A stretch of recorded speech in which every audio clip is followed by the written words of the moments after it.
guys, what's up? So in the Mental Floss series, today's episode is about Archimoms. Two of my friends, Anta and Veronica, has agreed to talk to me about the pandemic and how it affected their lives. It's a perspective that I've yet to hear anybody talk about, directly coming from Archimoms who are women of color. I've known these two ladies separately for a very long time, and we ended up working together at one point. They both are great project managers, project architects. They are passionate about this profession. It's the work-life balance of every day, every minute of every hour. Just a side note, they are coming from a 2-parent household with kids under the age of 7.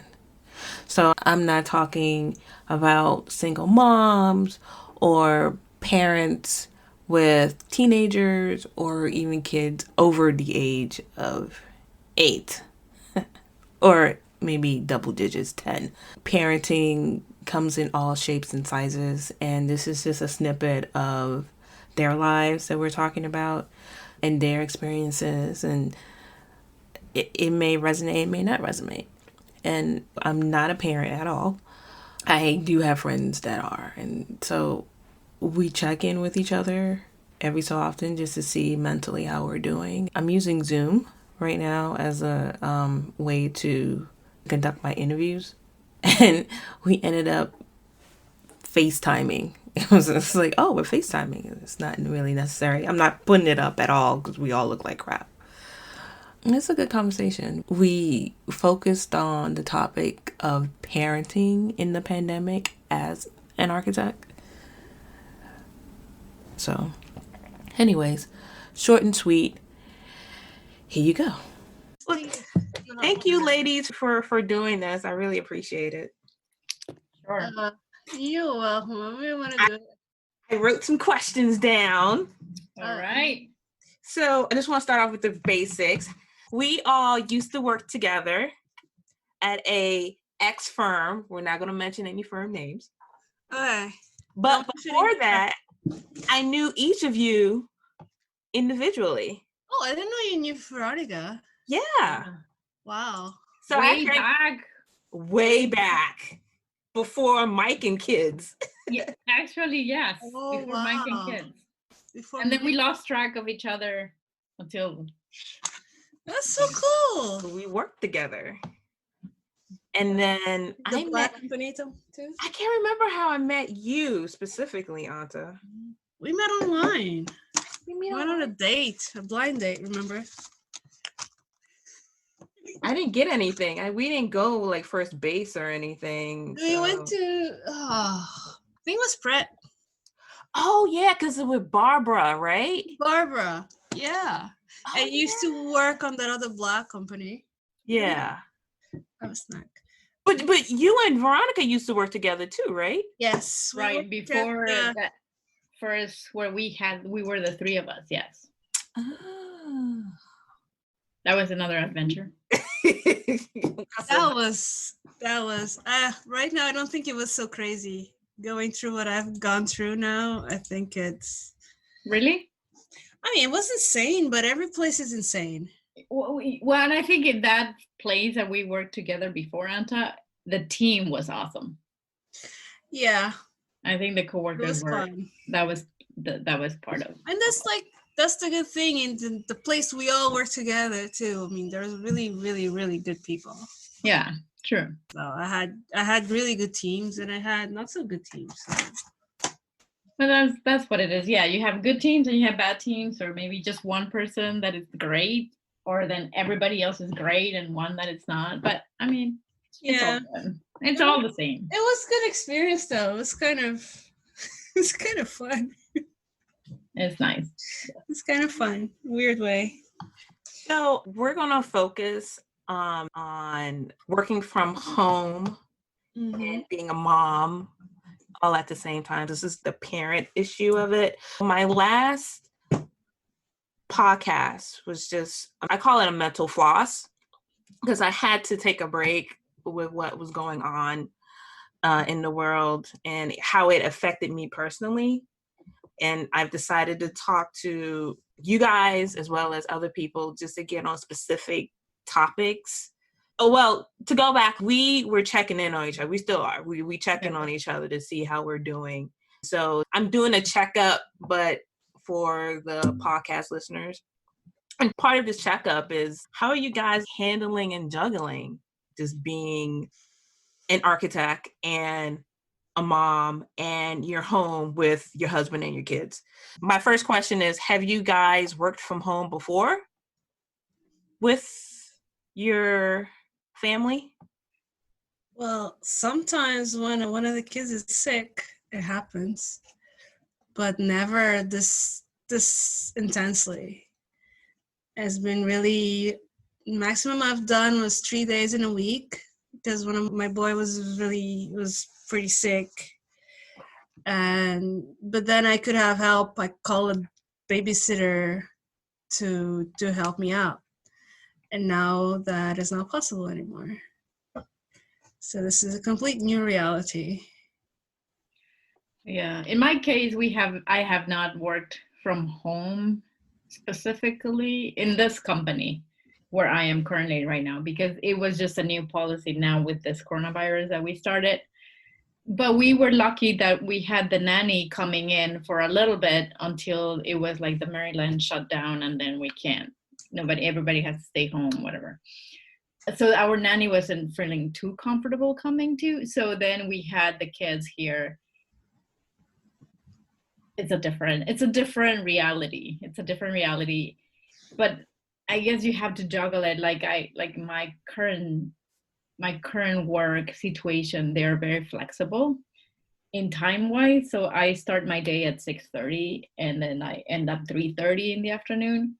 And then that kind of staggers a little bit between my hours. The nanny zooming in with the kids and the kindergarten classes, and then Mike's work and meetings and whatever. It's a juggle with the Zoom meetings everywhere all the time. Seriously, it is Impossible. So what are your kids' age? How many kids you got and how old are they? Okay, I have two. I have a 7-year-old boy, 2nd grade, and a 5-year-old girl, kindergarten. They both have distance learning, and it's getting heavier and heavier and heavier, because that's what schools do. They want to teach our kids, but there's a point that they have more meetings than I do. We have a day that Matthias, the boy, has 4 meetings. Carolina has 2 plus the ballet class, and I have 2. My husband has I don't know how many, and it's just I'm always late. So this is just one of the aspects of the whole crazy business. And I have a similar, not similar, but I have a very flexible schedule. I start at 6:30 to 10:30, and then I work a bit in the afternoon, and then I work whenever I can. Late night, yeah. Yeah. Late nights are like a must, I guess. I don't know. At least in my case, I have to do at least 2 hours after the kids have gone to bed. I use the weekends because sometimes I'm just so tired that just the hours at night are not productive enough. Yeah. I need to work on the weekend. Yeah. I don't know. I mean, my kids, in our case, I have 3 kids. A boy that is in kindergarten, which is 6, Maya, which is 4, and Marco, who is 3 years old. So the 2 younger ones are here with a nanny usually.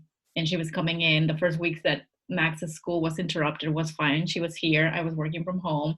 And everything was a joy because I had no problems, right? The nanny was taking care of the kids. I was working my 8-hour days and even add a little bit more just because she was here. I didn't have to commute and whatever else. But then after we all had to stay home and the nanny was not coming in, then that's when it got in trouble, because you have to get, the nanny still zooming in with our 2 younger ones. And I guess they're used to be home. So they're used to the routine. All the materials our basement is sort of like set up like in a Montessori way. So they know what they have to do. but still, I mean, the 3-year-old is sometimes impossible that he doesn't want to work. He needs attention one-on-one, basically. So it's a little bit harder for him. But the kindergartner is doing well with his meetings. He doesn't have that many, but we have been. I don't know. It's just hard to tell. I wish he could have more meetings throughout the day. I know it's probably a struggle, but 1 hour a day is probably not enough for him that he's currently having. So I don't know. I mean, it's just what it is. We try to get them out in the backyard, ride bikes like in the neighborhood, but that's all we do, and we don't go anywhere. The only one that is getting out is basically my husband, Mike, going out for get groceries really late, and that's it. Staying with the kids, did you guys tell them what was going on? Actually, my boy, the second grader, he knew it. He was scared since maybe 2 months before the lockdown, because that was all the kids were talking in school. And at that time, I was a little, okay, don't worry about it. It's not coming in. You're safe. And he was a little bit obsessed with it. And then when it started getting real, there's a possibility that we all had to stay home. And just before that, while we're not home, but everyone was pretty scared because we had to commute, we had to go to school and go to work, and people were getting sick. Then he started talking a lot about it. And my husband and I had my mom here at the time. She lives in Portugal. She was visiting. We were talking a lot about it. And unfortunately, I don't think I sheltered them enough. I think I was pretty anxious, and I think I let it out, and they both understand what's going on. They seem to be happy now because everyone is a little bit more settled, and no one is so scared anymore because this is a new normal. But they definitely know. We had a point, and Matthias was really upset because he couldn't go to school and he wanted a real play date and no more Zoom play dates. Right. And yeah, they know. I think they understand, and I think they're adaptable. They're getting used to it. What were you thinking when he started asking you all these questions? Did you feel guilty? How was your own anxiety? Yeah, that was part of, maybe a small part of my anxiety, the fact that I wasn't able to shield them from my own stress and my own anxiety. And I remember, especially those days before working from home, that I would get home with them from school. And obviously, I mean, they're all dirty. They come from aftercare, been playing on the ground. And I'm just saying, okay, go wash your hands and take care of your clothes. And they were upset because why we need to do that? Why can't we just go and play? And then I would lose my temper, and I was really upset about it. And then there was a crying fit, and we were all upset. And it was like probably a couple of weeks like this until we could all settle down a bit. Yeah, because they didn't understand why I need to clean. I have to rip off my clothes, and they didn't understand any of that stuff. I just want to go play. Why do I have to do all this stuff? And they were okay with the hand washing and singing ABCD. So yeah, it was fun. That is the same with our kids. And I think the only one that has more focus on it was our 6-year-old. Because he was going to school, and he was like getting all this extra information. We talk to them all the time. They know, like, their soccer classes, their ballet classes, their swim classes canceled. Now they can't go anywhere. They are asking now for it. They're starting to, I mean, they're used to be home, but now they're starting to, I want to go to swim class. Where are my goggles? Can I just go out and swim? And I was like, so we had to order a big pool for our backyard because the summer is going to be here. We're not going to be going to swim, and might as well get them to practice a little bit more. I mean, it's 30 inches deep. It's not really a big pool, but but it will get them some energy out in the summertime. So you got the pool. we got a pool, yeah. And I was telling Mike, you better order it now because they're gonna be out of stock. That's so true. So we got a pool. So yeah. And then we just basically are gonna be living in the backyard in the summer. We'll probably need to do some mosquito remediation at some point. I don't know. It's just we had to buy a lawnmower because they used to come and do our yard, but now we don't want anybody in the backyard other than us. Mm-hmm.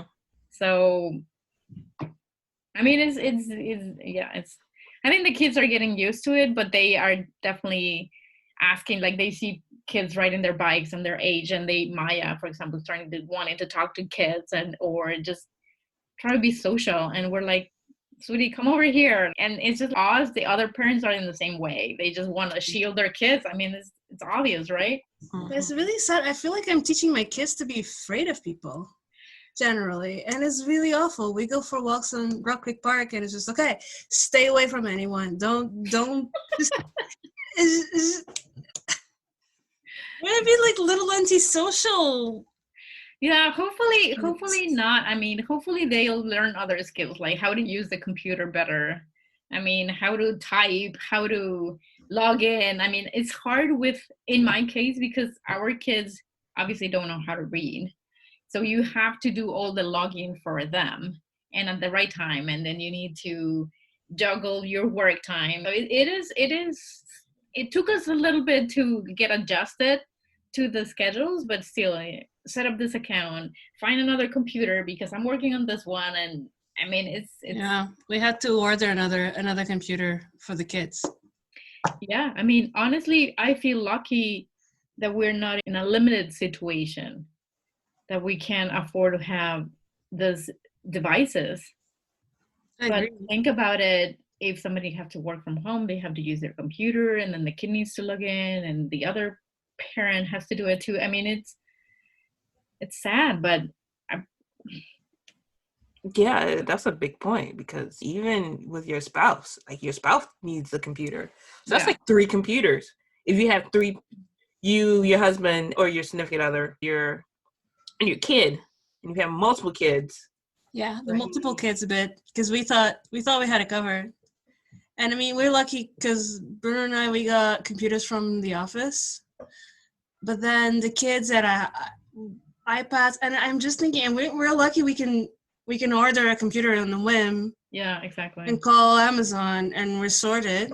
I know our school was asking before they closed, who has a computer? Do you have internet? Because some kids don't have access. I feel all the material they're giving us is overwhelming. It is so much. I gave up on Spanish. Sorry, Veronica. I gave up on the Spanish. I gave up on the art bits, following whatever. We do probably one art project every 2 weeks. And we're trying to do maths and English, and that's it. Because it's just too much. I cannot keep track. Right. In Montgomery County, they gave Chrome books to some of the kids that needed it. Obviously, we didn't want to take anyone's place. But Mike was lucky that I had another laptop, so we could use that for the kids. But yeah, if you're not in a situation that you can afford it, then it's a hard thing for families. And if you don't have internet, I mean, now Montgomery County is giving printed packets of all the materials to the kids, because some don't have access to printers. There's ways they're trying to get it better at it.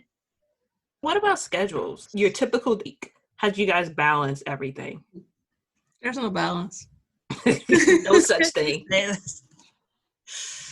remember, Anta, you showed us, you and Bruno finally did a schedule. We did a schedule, and it's very flexible. Because mainly Bruno, for his type of work now during a crisis, he has to work much more. So he would, if it wasn't for the school issue and the kids issue, he would probably be working 12-hour days. So there's a lot of me trying to cover for him and still doing my work. And well, on the other hand, he has some flexibility, and some days like next week he's taking some days off because he needs to calm down. He needs some time just to recover from all the spurts. So those days that he takes off, I manage to work a little bit more. But basically, yes, I theoretically start at 6:30, and I do 6:30 to 10:30. And this is good not to have a commute, so that's why this is possible.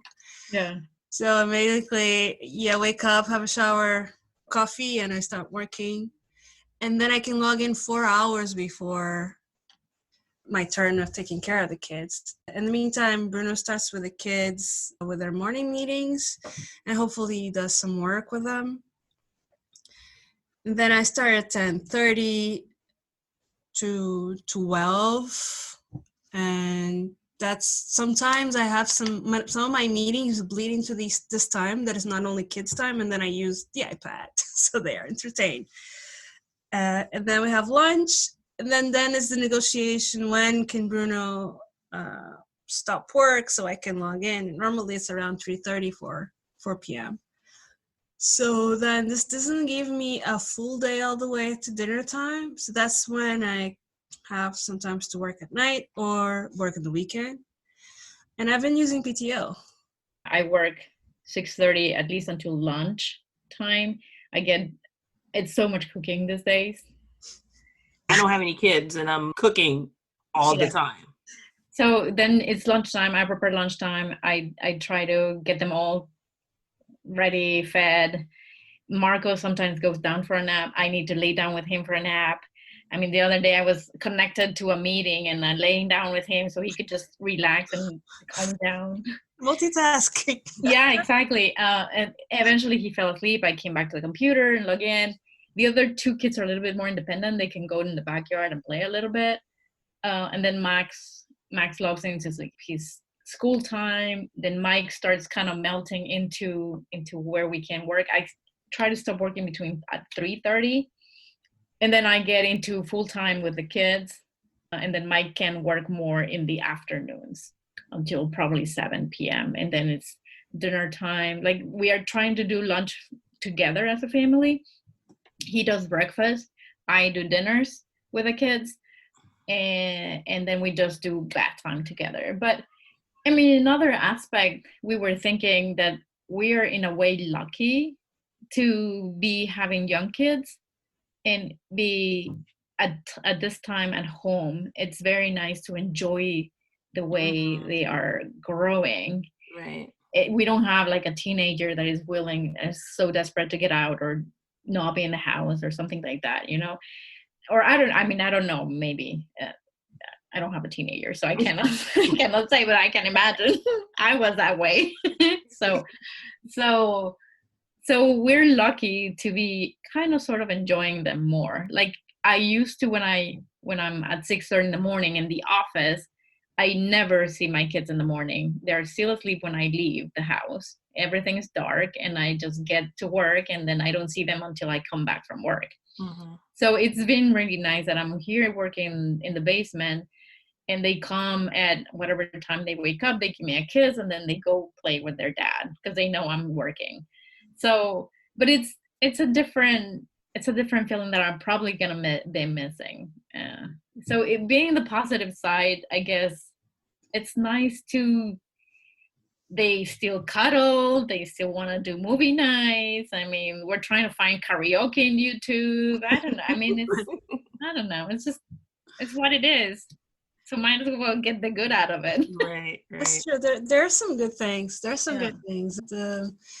There's good times with the kids. There's good times in family. There's no commute, which is amazing. Oh, I love that. And the flexibility that we actually can work at whatever time, it's God-given, because no one complains anymore that you're not in the office the core hours. So you work at night, you work in the morning, you work whenever you fit. And obviously we have teams. Like, we're architects, we don't work by ourselves. We need to be connected with our teams. But then, hey, there's all this technology that helps you talk with your team and keep everyone informed and keep the ball rolling. I think actually that is working really well. And I do have time. I mean, I do exercise a lot with the kids, which I wasn't doing at all before. Before, yeah. Nothing. I wasn't doing anything. Now, as I'm trying at least to stay active, just because we're not moving at all. There's no commute. There's no walking for lunch or anything, and I do feel healthier. So I hope at least there's some things we can bring back when we get back in our offices, that no one will find it weird that we can work from home at least a couple of days a week. I mean, it's possible, and everyone will be healthier. So what's your workspace like at home? Did you have to create one, or you had one and now it's not? Like, how is it now? We did have an office here, like a desk with a computer that it was just to use for us to pay bills, whatever, home things. And so that became my space because I started working from home at first. Then Mike's office, we thought that we could add his desk here in the same room. But there was one time that the day that we both had to work at home, he had meetings, I had meetings. Yeah. And no, I think either one of us needed their own space, just to the way we talk in meetings. And it's just a professional, different situation that you don't usually see your spouse doing. It's just that I'm different. So he now has his own space. I had my own space. The kids had other space. And we had to separate the kindergartner from the other two younger ones, because that's what we were told in the school, that he needed to have his own space, a desk preferably, and so he could concentrate on his things in his work. So we're pretty lucky. We already had a pre-set up space for an office, which is the attic, and that's where I am now. And it's nice and peaceful. It's funny because we need to have access to the kids' bedroom. So in the morning when I'm working, they come here when they're in their pajamas to say good morning. It's really cute. I know, that's lovely. I love it. Really cute. And we have a system, my husband and I, that we both have our desks here in the attic in the office. So this is for the quiet space. And then there's a little desk, the dining room, where the kids have their space set up for their school, which is if we really need to work while with the kids or have a meeting. I have a bunch of meetings with them in the background. Or if they're both entertained with something else and you can actually squeeze a couple of minutes of work, that's where we do it. And we can keep connected with the team too, which is important. So it's a bit like, we have laptops, so at the time to switch, we switch our laptops. He goes downstairs, I go upstairs, and that works okay. That works okay. It's fine.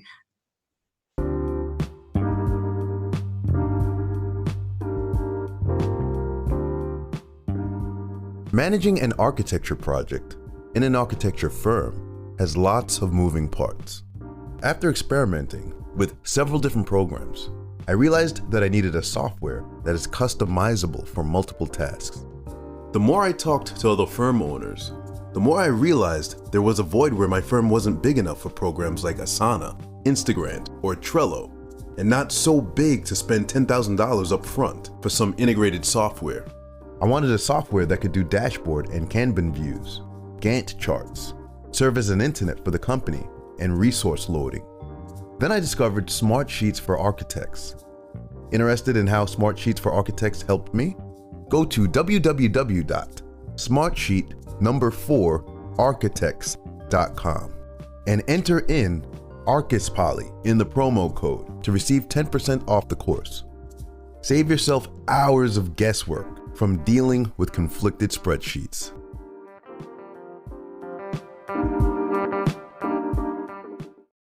I think part of it too is that being away, talking about work, I think it creates better bonding with the team. You have to have communication. There's no other option. And in architecture, you always have communication, right, with your team. But now it's like constantly having communication. And I think it's positive. I don't see any problems lately with, at least with my team. Everybody's working hard. I mean, they do have young kids as well. And I mean, you have to be understandable whenever the kid is not feeling okay, or the other one, you can hear kids in the background. I mean, it's what it is. We just need to be open to it and accept it, I think. And everybody, if everybody accepts it, then everything would just fit in place, I think. Do you guys think that this whole work from home thing could be the norm? Would you go to a firm that says, hey, we only work from home, we go to office once a week? Would you be okay with that? Or I'm an introvert. I would love it. I would like it too. I mean, honestly, I commute a lot. My commute is pretty, in the afternoon it's a killing. Even though I leave at the office at 3:30, it's really rough driving through 495. So I would absolutely love to work from home more days. I think my balance would be 2 days working from home, 3 days in the office. Because yes, I still need to see people, need to socialize. And let's face it, at least in the architectural office culture, FaceTime is extremely important. And people need to know you. In these companies that we work, they need to see your face. If you're the one staying home, working from home, being a mom, you're not going anywhere. And now you are absolutely right. Yeah, there's like, now it's okay, everyone is working from home, but they're still like on our software that we use, there's still a group for people to chat and talk about whatever they did and what they're doing. There's still this effort to socialize even in lockdown. Yeah, our office, like in this case, our office is organizing trivia nights, X days of, like, I think every 2 weeks or something. And on the Zoom chats, they're doing, what is your DIY project that you did in your house? Put a picture and show your office. Or they have like different types of ideas throughout to keep us all connected, which is very nice. I unfortunately haven't joined the trivia nights. So that doesn't happen to me. But anyway. Yeah, I feel the same. I mean, but that's how it was before, right? You didn't have time to hang out after work because you have to go home to see your kids and to see your family. Like, that's just... Yeah, it's the same. It's the same, yeah. I didn't go to happy hours before. I'm not going to happy hours now. Right. Because it's still the same schedule. There's still a schedule. Work's over, I got to go and switch up or whatever. And there's another low that we have is just, I don't know how you guys are doing with this. Just going shopping is a hassle. Just finding food, finding flour. I was so happy a week ago because I managed to buy some cleaning products. Wow, where? Oh, Amazon. I was like scouting Amazon. And I managed to put an order, and it took me like 20 days to receive some cleaning products. And I mean, it made my day. I was so happy. Haven't managed to buy toilet paper yet, but that's my next one. I know. So everything, it's scouting like where can you get a delivery for your groceries? Can you get someone to deliver stuff? Where can I find chicken? It's just. And we're okay. I haven't been out for shopping for a while because we've been managed to get slots on Peapod. But actually, I should get one. Maybe I can get one in 2 weeks if I get it now. So there's all this load of like how to keep the house running. And I'm very lucky to be able to afford twice a week, every 2 weeks to have someone to help clean the house, but not anymore. So there's another one that just like keeping the house clean. I'm fairly miserable. It's not me only. Amazon, they have Whole Foods. And so we had to wake up at like 6 o'clock in the morning to get a slot. Yes, I did that last week. I got a slot. It was just like, And so all the things, so we will load up the cart with stuff, and every time we look, our cart just dwindles. So we'll have 40 items, and then all of a sudden it's like 20 items. But I'm like, I don't care. So I'm just like clicking so they can deliver it. So it's a surprise. What came and what didn't come? Oh, wow. Exactly. It's like, oh my God, actually, I got 70% of my order today. I'm so happy. Right. We haven't tried ordering online. So who goes out? Mike. He's been going out like mainly to buy fruit and vegetables. Yeah. Or if we run out of bread or milk, because our kids drink. I mean, there's 3 little kids. They drink a lot of milk. So anyway, and eggs. So he goes out late night. Like he goes at 10:30 p.m. and he has been saying that there's not a lot of people there. He's barely saying that it's either other people shopping, like maybe 4 or 5, and whoever's in the cashier. And there's plenty of space. I mean, there's always no paper products, but we'll eventually have to make it to Target and maybe get there at 6 o'clock in the morning, or I don't know what the seniors hours are, but whenever that shipment comes. Yeah. So do you guys have any advice for anybody? I would just say take a deep breath. I mean, this is going for the long run, and might as well accept what it is and enjoy the time that you are at home. I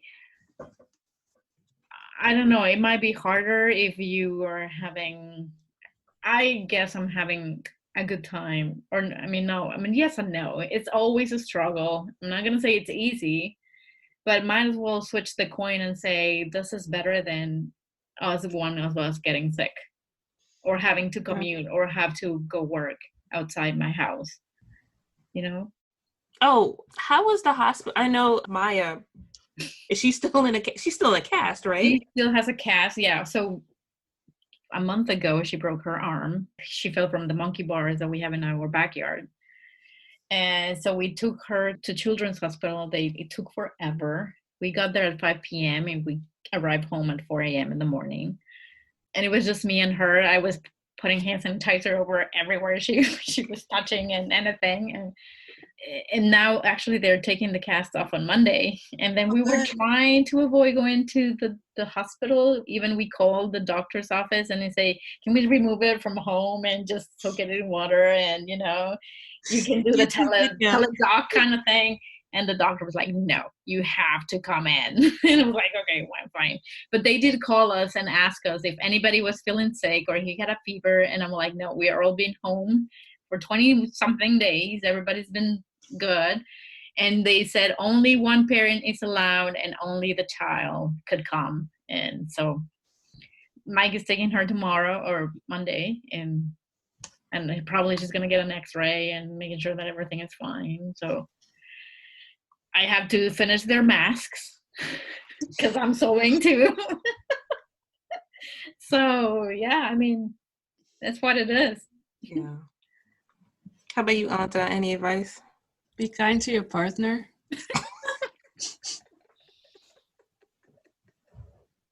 Because it's not easy. Yeah. I'm trying that one. Because there's something weird of having these staggered schedules that we just don't see each other. And sometimes we cross paths and say, hi, bye. And it's just, I see this, people are talking about the coronavirus divorce rate maybe off the roof. So it's the only adult I hang out with. I know. Well, you know what? Mike did the other day some happy hours with his friends in over Zoom. And then I did the other day with my friends. So it wasn't, you got to be creative. There's no other way. Should do that. Let's have an happy hour. No, it's true. It's just, I do feel like we kind of balance each other. When he's up and okay, I'm down, and when he's down, I'm up. So we trying to lift each other's morale and just check in with each other a lot. and try to like to share the load as best as we can. But yeah, it's definitely not easy.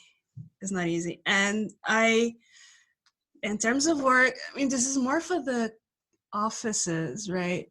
I know that everyone is struggling. Everyone's struggling to keep our jobs. I'm really thankful that I still work.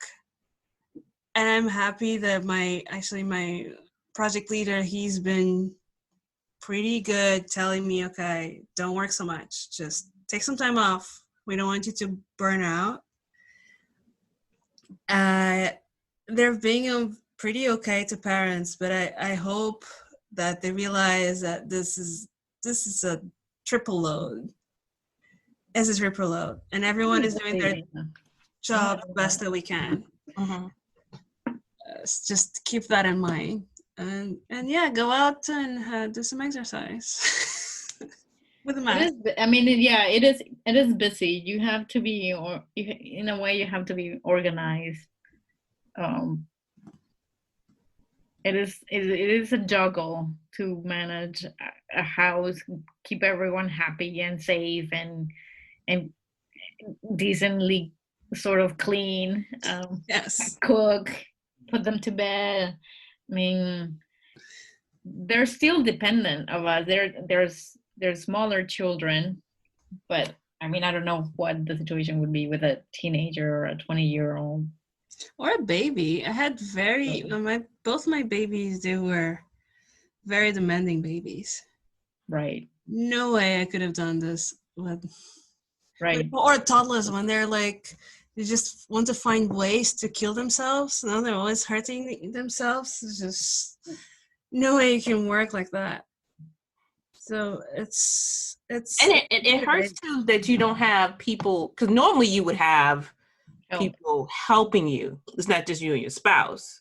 Yeah, that's all gone. Yeah, you cannot have anyone at home to help you. Yeah. Yeah. And I always have my mom around to help and my in-laws to help. There's babysitters to help, and no one is allowed anymore. How's your extended family? Like, how's your mom? How's your... So my mom, it was pretty hard for me when she had to leave. She was supposed to stay here till Easter, but she left May 9th, just before things got really bad. March. Yeah, March. Yes, not May. She left super early. We weren't very happy about it. It was really hard to say goodbye in the airport. And now she lives by herself in Lisbon, and she's there in her flat, and I call her all the time to tell her not to see people. So I'm trying to really, that's another thing, is just you have to try and talk to your parents all the time, because especially my mom, she's alone. And I don't want her to get into depression or anything, so we need to keep the communication going. Have you been checking out Portugal's numbers at all? Or? Portugal, for some miracle, is doing fine. And it's because it's kind of an isolated country. We just have border with Spain. And people reacted pretty early before the numbers were too high in terms of infections. And they've been managing to keep them low. Are they on lockdown or? They are in lockdown. They're in lockdown. They're talking about what to do now, how to open, because it didn't get as bad as Spain or Italy. It was strangely okay. That's good news. So that's good. That makes me feel much better. But then I have family all over the place. I have my brother in Sweden, where his kid was still going to daycare until like 2 weeks ago. They're okay. I have family in Africa and Angola and Guinea-Bissau, and they had to leave because for several reasons. The reason, like, there's no healthcare at all, and there was the fear of unrest if people are starting getting sick. So we've been like checking my aunties and my cousins, and where are you going to live? Are you going to leave? Are you going to go? Are you flying? What you're doing? So there was a little bit of stress on that. And then, my husband's family is all in Belgium, and they're all okay. So everyone is in lockdown. Everyone is struggling, and we're worried about the older folks, right? Mm-hmm. Yeah. With all this, preconditions. Right. The list of preconditions just goes on and on and on. Yeah, I'm lucky my parents are also in lockdown. They're just at home. My dad just recently retired, so That's good. they're doing good. Yeah. I wish they could just, I don't know, do a little bit of more exercise. I mean, they're old.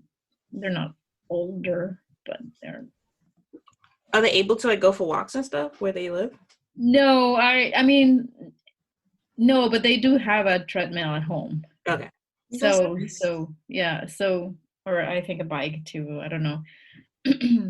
But I try to encourage them to get to it. Sometimes they do, sometimes they don't. It's just You can't tell parents what to do. I learned that lesson. yeah. I learned that lesson, especially with my mom. It's just like, at some point she told me, okay, sorry, I'm too old for you to tell me what to do. I'm gonna do whatever I want. I lived enough. Leave me alone. Yeah. And Mike's family are okay? Yeah, everybody's fine. They're doing good. They're in Colorado. They seem to be none. Everything seems to be fine. They don't go out as much, but they've been at home. They've been staying healthy. So everything. Luckily, we have not heard from anybody close to us or friend or whatever that has gotten sick. I think we have been lucky in that way. So my mom is a home health aide. So she's an essential worker. Yeah. And so my sister and I had to convince her to not go to work because my mom doesn't drive. She takes public transportation. Yeah. And her office even called her in and we were like, no, you're not going. Because my mom's 74, about to be 75 this year. And her patients are like her age. And so she goes, or younger. And so she goes into these people's homes. And I'm just like, yeah, you can't protect yourself when you go to someone's home. Because you don't know the situation, you don't know them, you don't know who's been in, who's been out. I mean, I understand you need caretakers to tend to people who can't tend to themselves, but it's like nursing homes. Do you risk your own life for others? I don't know. I mean, I can't answer that question at all. right. But it really hits home when it's your mom. That's true. And you're like, Mom, don't do it. So she's not going. And I'm thinking she's using her PTO. Or I really don't know. I've been afraid to ask, actually. Yeah. In the beginning, she said I'm just using my time. But it's been a while, so I haven't asked her yet if she's gonna, because we really want her to retire. She's so close, and I don't want her to retire and get sick. Yeah, that's awful. Whatever. Right, no. That's the last thing. I mean, even with the kids,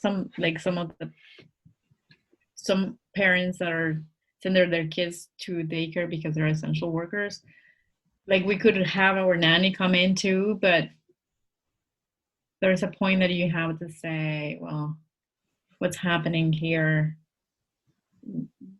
Try to keep, and it's because our youngest had an asthma attack at some point, not like 2 months ago or before this craziness started. And we're like, we can't afford to have him an asthma attack at this point.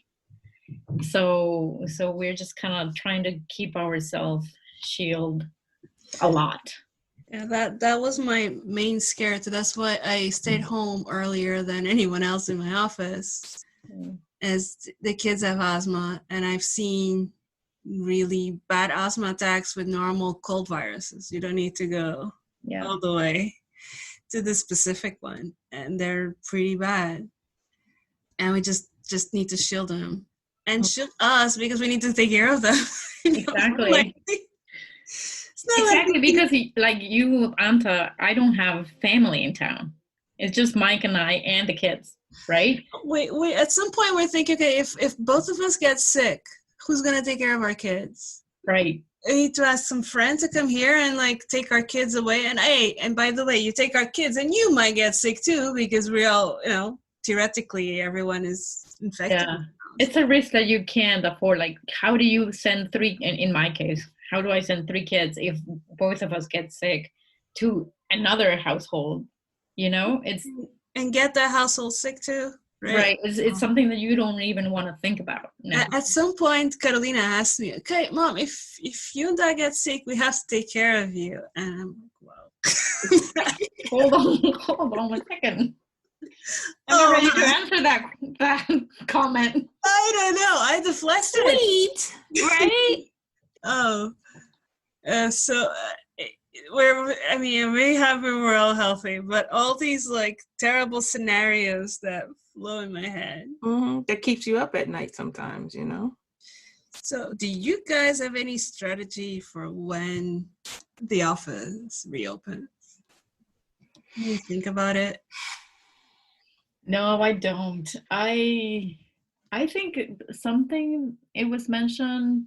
I hope everybody takes it seriously and don't let everyone get out like that in the world, just because we have to be cautious no matter what. When I go back to the office, I'm gonna be probably wearing a mask and cleaning everywhere and washing my hands like 20 times. Like my hands are falling apart of how much I've been washing them. I don't know yours. Ridiculous. Feeling now. My hands are alcohol. Like this is alcohol. Yeah. Now they're healing, but it was really painful. I had like everything hurt. My skin cracks, and if you don't lotion afterwards, or I get scared about that, because that was my low point. It was all the anxiety of actually going to the office. I think I was like that at the beginning. I was worrying that I was still going out, or that Mike was still going out to his office. Even though everybody in his office was working from home, he was just going to the office because he was alone there and he could work better when the nanny was still here. But I think we gotta be very careful and very cautious when we all have to go back. It's not like we can just hug each other again. No. No. I mean, I'm thinking this time next year we'll be okay. Hopefully, yes. I think so too, because I think that's. I mean, who knows? I don't know. I don't know either. Doctor or anything, but I mean, I had two new people started, and one person is very anxious for us to go back, and DC extended their stay at home till May 15th. And so he's like, yes, May 15th. That's when everybody's back. And I'm like, I don't know if I'm coming back just because they lifted. What does that mean? True. Yeah, no. I mean, it's one thing. I hop in my car. I drive to work, park my car, go into the office, right? Yeah. This is me. And then clean my space. I don't know you. People come in and out the office, whatever. People bring stuff. Like, I don't know. Like, there's just certain things that I can control. Mm-hmm. I can't control other people. And I can't control the environment that's not mine. Yeah. So, and they're not testing anybody. I could have had it. And I have the antibodies or whatever. So then if I know that, then I'm like, okay, I'm cool. I'm great. But nobody knows. And that's the killer part. Yeah. So I don't know if I told you guys this, but there is an NIH testing. They want to be, if everybody that's been healthy, they can, I think you just need to email a specific email. I should give you the information, Melissa, because they're asking for people that have been healthy, what kind of antibodies they have. This is a trial that they're trying to study. Anyway, so I email myself. I haven't received any confirmation back or anything, but it might be a good way to start phasing into. They were supposed to be getting a kit and get a pinch of blood sample or something like that, and you send it back. Okay, that sounds good. And yeah, so it's a starting point, right? I just need to make sure that if I had it and I was asymptomatic, that at least I'm good. And if I Mhm. got it, maybe Mike had it or the kids had it. Who knows? Mhm. But might as well know what you're facing. Either you had it or not had it. And it's a way to protect everyone else. It's the unknown. One last question, guys. So, how do you think the architectural profession can respond to the pandemic? Do you think that they can respond to it? You mean like trying to convert hotels from... So we have an office in New York, and they're quite involved in making these turning buildings into hospitals. And there's a couple of projects like that in my office, which I think it's important. They have a healthcare component there. There's the 3D printing of masks and all that. In the office? Yes, so they put a 3D printer, they loan it to some company that's printing protective material for health workers. There's the long-term implications that I personally think that we should start thinking about. One is the profession itself, and I mean the new generation, and how can we help the new kids coming out of schools now facing this crazy recession? Because we had the same in 2009, and that was like, it was awful. There's a missing middle currently.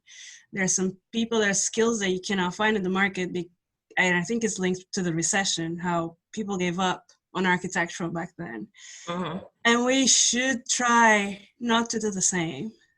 I don't know how, but especially when there's more layoffs, we have to be careful.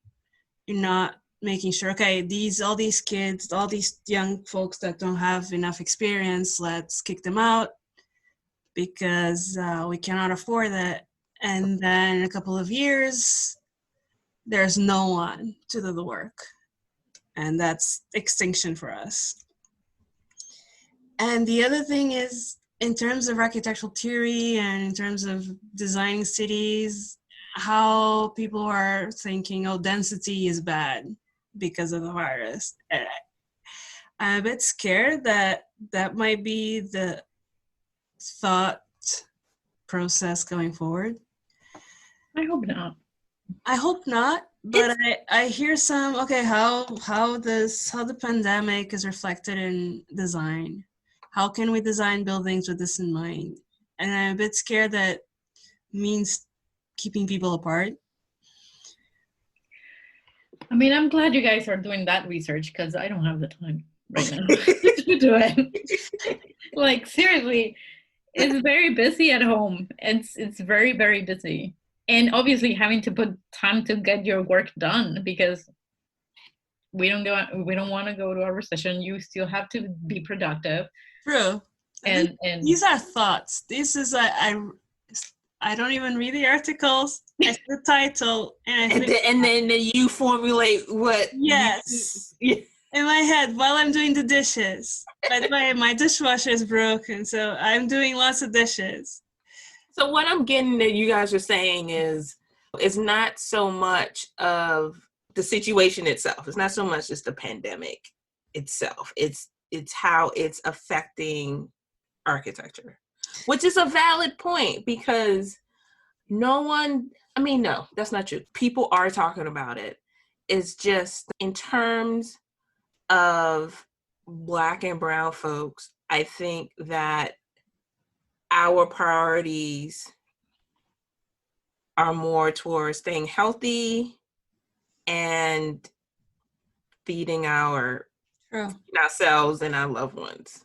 Not to say that nobody else is thinking about this. It's just we are usually the ones in the forefront. We're the bus drivers. We're the essential workers. And we are working because we have to work. Like we don't have that luxury. And so I think that your point, Anta, of the recession and You hear people taking pay cuts. You hear people getting furloughed and then laid off. It's like our profession is so fragile. Like as soon as there's a sneeze, then that's it, you know? And tying this to all this effort of diversity that all these companies are doing, everyone talking about diversity, how important to have different voices. Anything to do, like last recession, Black, brown women, first ones out of the door. So we have to keep an eye on that, because all these gains we've done, they're all going down the drain. Everything that we achieved in terms of getting more representation in the profession, well, because we are more fragile, Black and brown people are more fragile because we don't have the wealth, because we don't have the support that other people have. We're probably the first ones to be dispensable. And I hope that doesn't happen, but we should be vigilant. I think something to learn from this situation, that it's very important for everyone to see, is how we have been, in this case, women moms, how we've been managing to run a house, obviously with the help of our spouses, and still get things done. Mm-hmm. I think that says a lot. To be that it's important that moms, women, parents are definitely getting better, are being organized, getting things done. The work is being done, right? Yeah. And that's amazing. I find it amazing. We got a set out this week. How the hell we have 2 moms in the team. Yeah. How do we achieve this? It's amazing. So yeah, talking about deadlines. So we have a DD coming up on May 1st, and permit comments are still going, you know, and my other 2 team members are guys. They do have young children, and my team has been amazing. I mean, we are working a lot. We're being productive. We are probably extending time hours, is because now we can do it with working from home, but we are getting things done, and it's really good. Communication is good, and I think that is something that is better than, maybe it was good being in an office face to face, but I think now we're like 110% better. I think so too. Because there's no chit chat. I agree. I am more productive at home than I am in the office. I feel I have my quiet hours. Yeah. Because they're precious, right? Because I don't have that many of them. Then I really need to do my work. Right. And those are fantastic. Those are great. That's 6:30 to 10:30 a.m. But then, you get into trying to work with the kids around. It is what it is. Mm-hmm. But that's the period, because we do have team members in LA, so the hours are kind of crazy. And that's what I feel bad. The part I feel I'm not performing as well is doing the meetings and making sure, especially if I'm being interrupted, making sure I'm clear in what I'm saying, making sure I'm present. It's pretty hard. Especially a meeting that you have all the consultants and you have to be on top of things. Yeah. Not easy at all. I mean, yeah, that's what I've seen too. I mean, I have to be on top of things no matter what, if I'm managing the team and the project and trying to get things done, coordinated with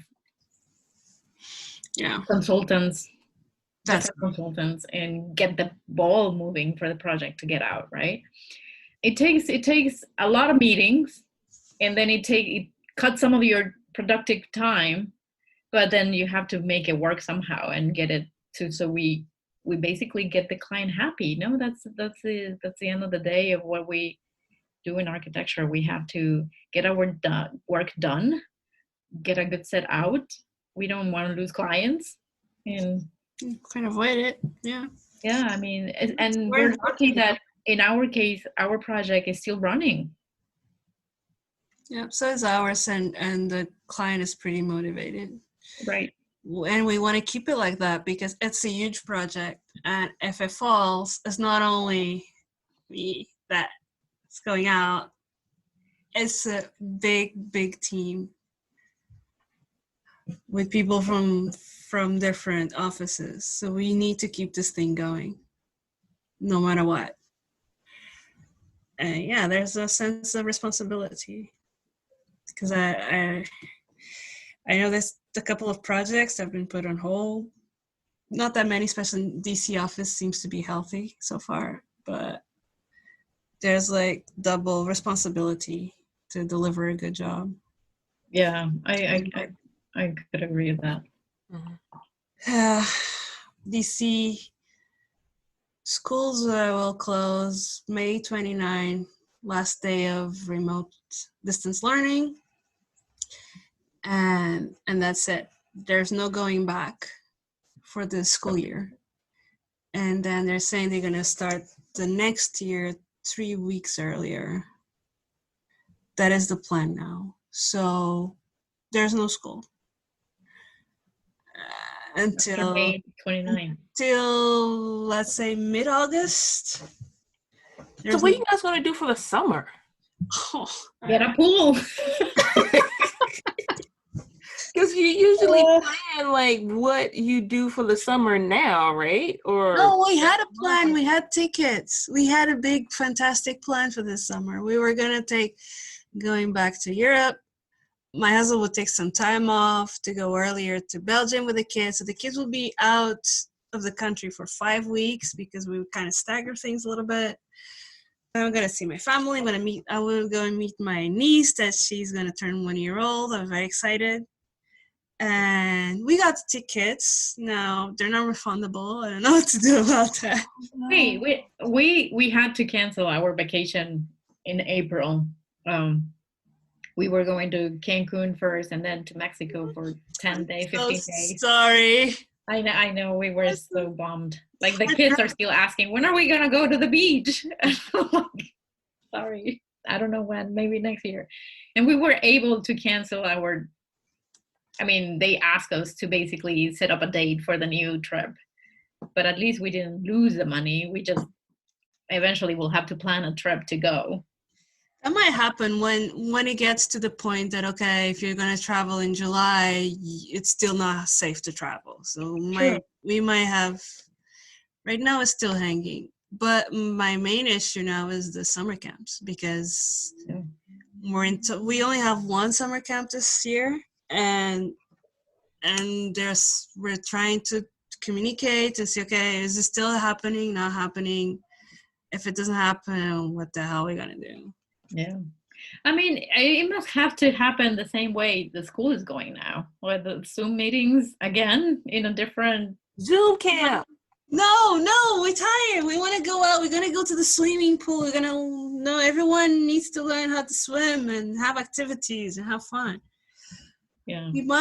I'm talking with my husband. He's going to get another surge at work, and I might take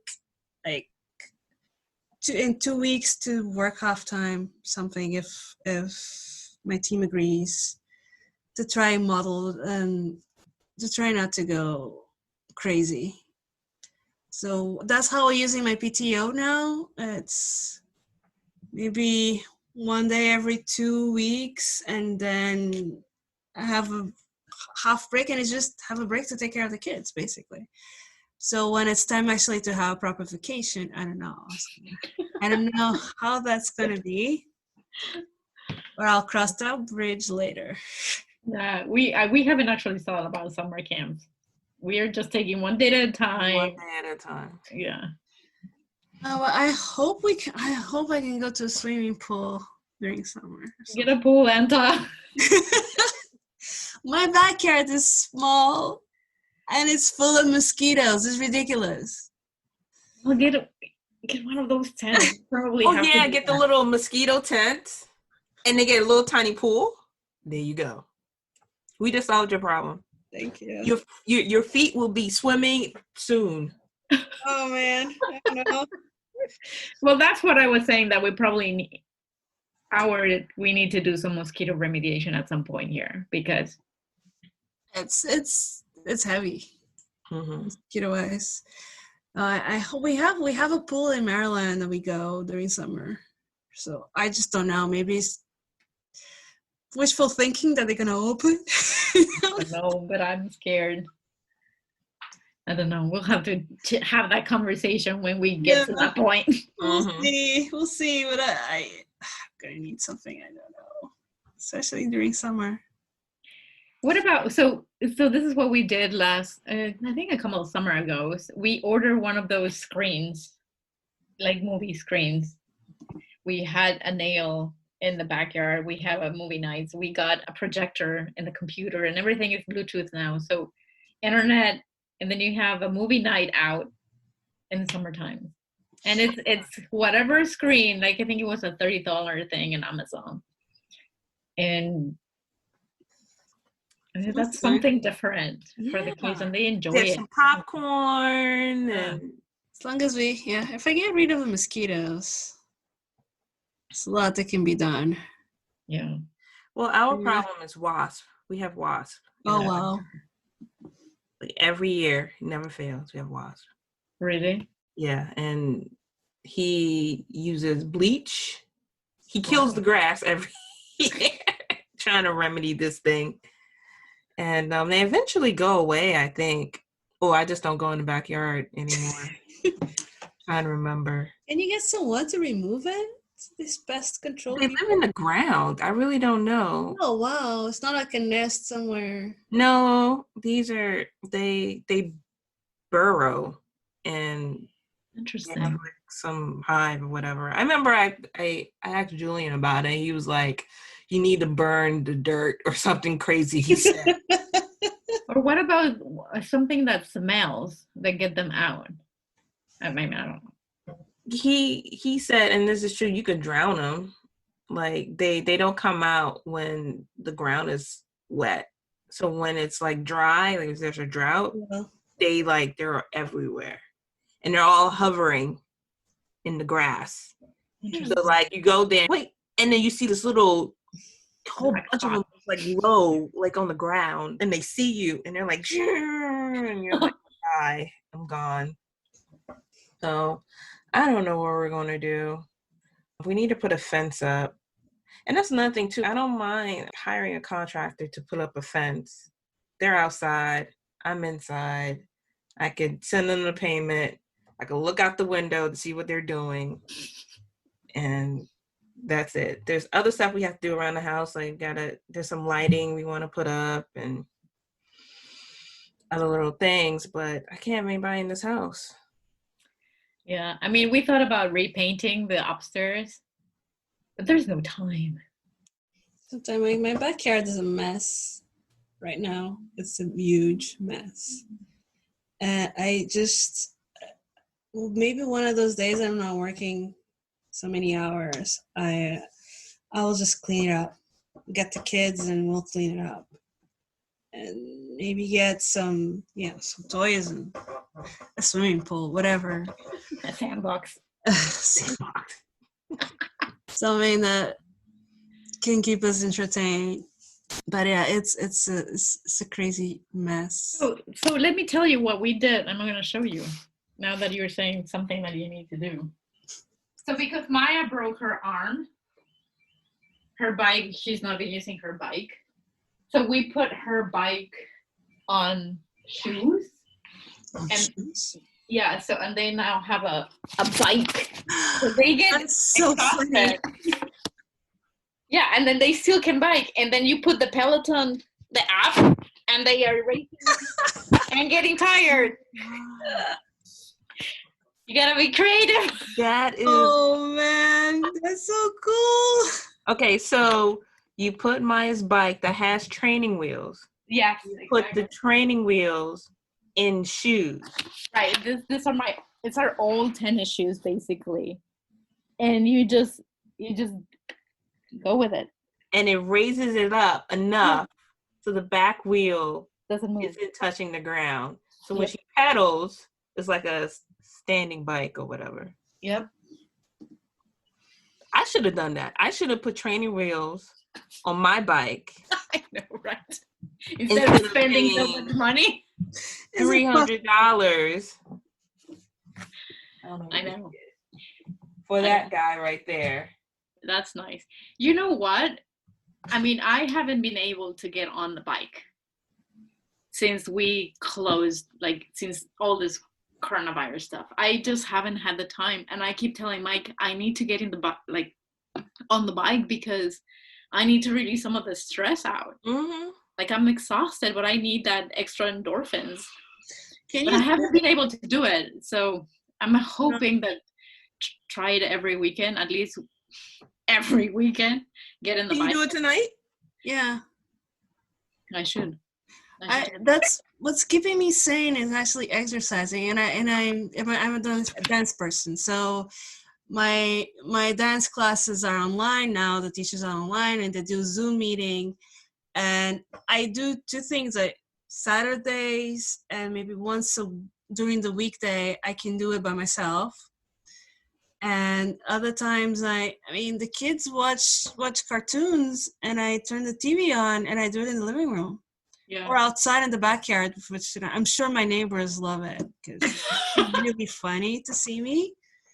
But it's keeping me sane. I bought a step, and there's a bunch of step classes on YouTube. Yeah. Nice.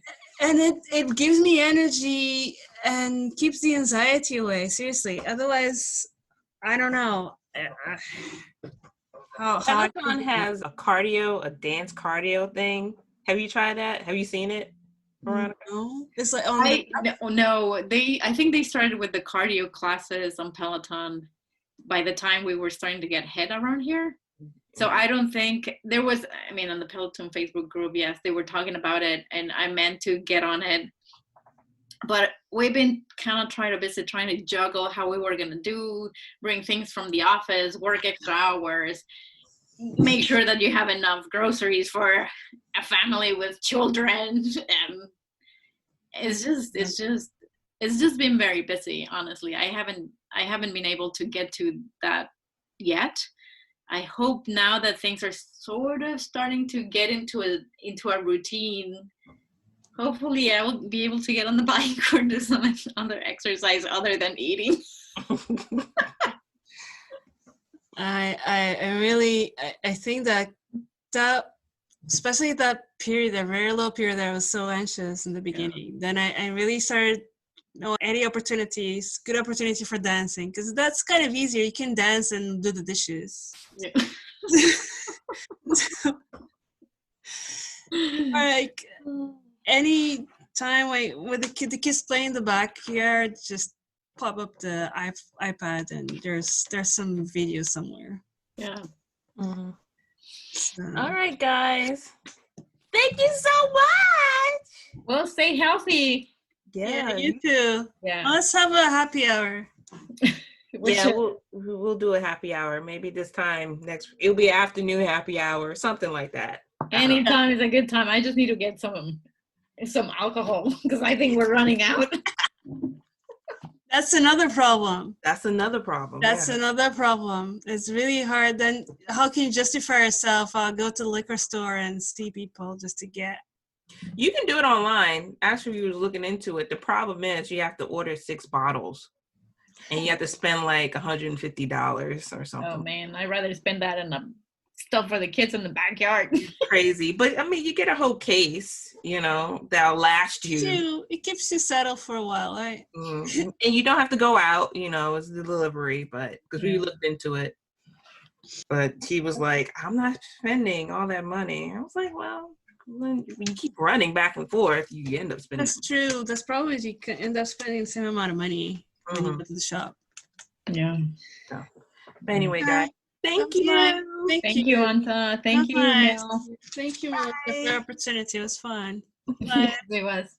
Bye. Bye, Veronica. Bye. Hey, listeners! I have an exciting announcement. I decided to launch a membership program for the show, where you have a chance to support me and the show directly. I love creating the show, and it means the world to me that you all tune in to keep hearing me week after week. But it takes an immense amount of time and energy to produce. I want to keep the show going, and I want to invest in its growth. And I also want you to become a partner with me in this journey. That's why I'm excited to give you a chance to officially become a supporter of the show at glow.fm/archispolly, ARCHISPOLLY, or by clicking the link in the show notes. It's quick and easy. It takes less than 30 seconds and just takes clicking a link in the show notes and using Apple or Google Pay. You don't have to create any new logins, and you can contribute as much or as little as you like. If this show is part of your day or week and you like what I'm doing, then visit glow.fm/archispolly, all one word, and support me and the show in any way you can today.